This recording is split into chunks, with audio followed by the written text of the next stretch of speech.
Donc je disais, elles ont un point commun, c'est qu'elles étaient toutes les deux très bimbo. Je ne suis pas là pour les juger du tout, et deux, en plus, c'est plus du tout le cas. Et trois, d'ailleurs, Nabila a une image incroyable à l'heure d'aujourd'hui, même si ce n'est pas du tout mon amie.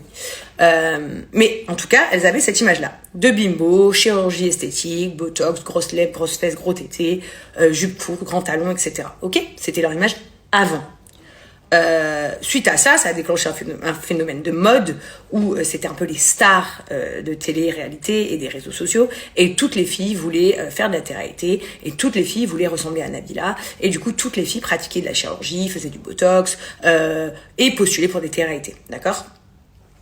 Soit, aujourd'hui, il n'y a plus du tout cette image. Mais, est-ce qu'aujourd'hui, chaque fille qui a un problème avec la chirurgie esthétique, par exemple, elle porte plainte contre Nabila en disant en fait c'est à cause d'elle parce que j'ai voulu lui ressembler, parce qu'elle se faisait trop belle, du coup on a voulu faire pareil. Et du coup voilà ce qui nous est arrivé, on a une infection, on a un sein plus gros que l'autre, etc. Non. Est-ce que chaque fille qui allait faire de la télé-réalité parce que elle voulait ressembler à Loana et Nabila et qui a fait une dépression ou qui l'a très mal vécu a porté plainte contre elle en disant en fait c'est elles qui nous ont influencé à faire de la télé et puis maintenant j'ai perdu la boule et je suis en dépression totale et j'ai chez un psychiatre toutes les semaines? Non, on est bien d'accord, parce que ce serait injustifié. Si elles ont décidé de faire cela, ça les regarde, c'est pas la faute de quiconque. On est bien d'accord. Eh bien, pourquoi je vous dis ça? C'était juste pour vous faire un transfert sur Laurent. Pour moi, ces filles-là sont les images emblématiques de télé-réalité et de filles refaites, bimbo, jolies, etc. Mais avant elles, et derrière elles, et dans l'ombre, il y en avait des centaines. C'est parce qu'elles étaient mises en avant. Mais en fait, il y en avait plein d'autres des femmes comme elles. Il y en avait plein d'autres des femmes qui faisaient pareil. Laurent, c'est pareil. Il y avait plein de mecs qui étaient dans les pronostics de foot. Il y a plein de mecs qui parlaient d'argent, mais ils n'étaient pas mis en avant. Laurent, c'était celui. Et donc, pourquoi j'en viens là? Pour vous expliquer. Ce que je pense, donc, c'est que ça fait 1 an et demi qu'il n'a plus d'Instagram et 2 ans et demi qu'il n'a plus de Snapchat. Donc plus de moyens de communication, et il ne fait plus rien sur les réseaux qui concernent les Français parce que tout simplement il est blasé quoi. Donc ce que je comprends. Donc ce que je veux que vous sachiez, c'est ce que je pense, c'est qu'on a utilisé Laurent comme image. Vu que lui représentait un peu le mec de tout ça, on l'a puni. On lui coupe son Snapchat, on lui coupe son Instagram. Ok, ça casse les couilles, mais ça s'arrête pas là. En fait, ça continue. Et là, je vais viser des presses directement.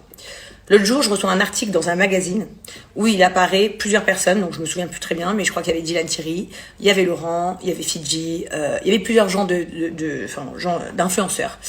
Et ils sont tous accusés pour certaines choses à des sommes supérieures à la somme qui est indiquée pour Laurent. Mais la personne qui apparaît en photo, d'accord, en photo, c'est Laurent.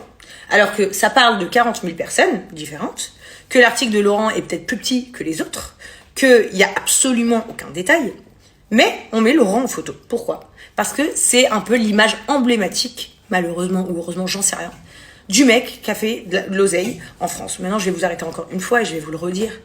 On a fait de l'argent par rapport bien évidemment au placement de produits. Lui, il a fait de l'argent dans les pronostics de foot, mais où il était représentant. J'ai acheté beaucoup d'immobilier où on a fait de l'argent. Laurent a investi beaucoup dans l'immobilier à Dubaï. Donc, en fait, voilà, c'est pas... Bref, mais ça, c'était juste pour un aparté. Donc, du coup, utiliser la gueule de Laurent, j'ai l'impression, c'est... vu que quand on ramène les trucs d'argent en France, on ramène ça à Laurent Billionnaire, parce qu'en plus, le nom s'y apprête, on va pas se mentir. On met la gueule de Laurent. Je vais vous mettre l'image dont je vous parle. Donc, ma première question, c'est pourquoi sur cet article où il figure plein de personnes, et où le passage sur mon mari est comme ça est non fondé, je reprécise, et je vais vous expliquer pourquoi il est non fondé, pourquoi apparaît la tête de mon mari en gros? Je pense que vous avez absolument aucun argument, à part être honnête et dire oui, clairement, il est l'effigie de ce que représente une belle vie à Dubaï, et donc du coup vous utilisez mon mari. Dans ce cas, ça s'appelle de l'harcèlement parce qu'il n'est pas mis en cause. Et deuxièmement, pour répondre à tout cela, mon mari, à l'heure d'aujourd'hui, n'a absolument aucun problème avec l'État français, que ce soit bien clair. Voilà, et que vous le sachiez. Il a eu un rendez-vous, comme énormément d'influenceurs, à la DCCGRF au mois de novembre. Il a répondu à leurs questions, il leur a envoyé les choses qu'il avait en sa possession qu'on lui a demandé. Et donc, je comprends pas que les médias s'acharnent sur mon mari. Encore une fois, je vous le répète, nous sommes en France très régulièrement. Et si on avait le moindre problème, nous ne serions jamais en France. Enfin, il faut pas être bête. Bref, et c'est régulièrement comme ça ne s'arrête pas, on enchaîne toujours Laurent Billonnaire, Laurent Billonnaire, Laurent Billonnaire, sans raison. Ça commence à devenir de l'harcèlement, je vous mens pas. Maintenant, aujourd'hui, Combini, donc sort un reportage, je sais pas s'il est sorti ou s'il va sortir, en tout cas moi, j'ai vu, je sais pas si c'est un teaser ou si c'est l'intégralité du truc. En tout cas, ce que je vois, c'est que c'est un interview que Marc Platta a décidé, de son plein gré, de faire avec Combini. Mais par contre, quand ils commencent leur truc, la première tête qu'on voit, c'est Laurent Correa, encore une fois, donc Laurent Billonnaire. Et encore une fois, dans la description de leur légende sur Instagram, c'est Laurent Billonnaire, Marc Platta, Pierre-Paul Jacques. Je comprends pas. Si on fait une interview de Jazz, j'aimerais pas qu'on mette Nabila, Jessica, Jazz, non. Si c'est une interview de Jazz, c'est Jazz. Là, on parle d'une interview de Marc Platta. C'est Marc Platta qui a donné ses réponses, ses questions. Pourquoi il y a encore Laurent Billonnaire devant? Je ne sais pas. En plus, pour m'adresser directement à Combini, il y a des parties dans votre interview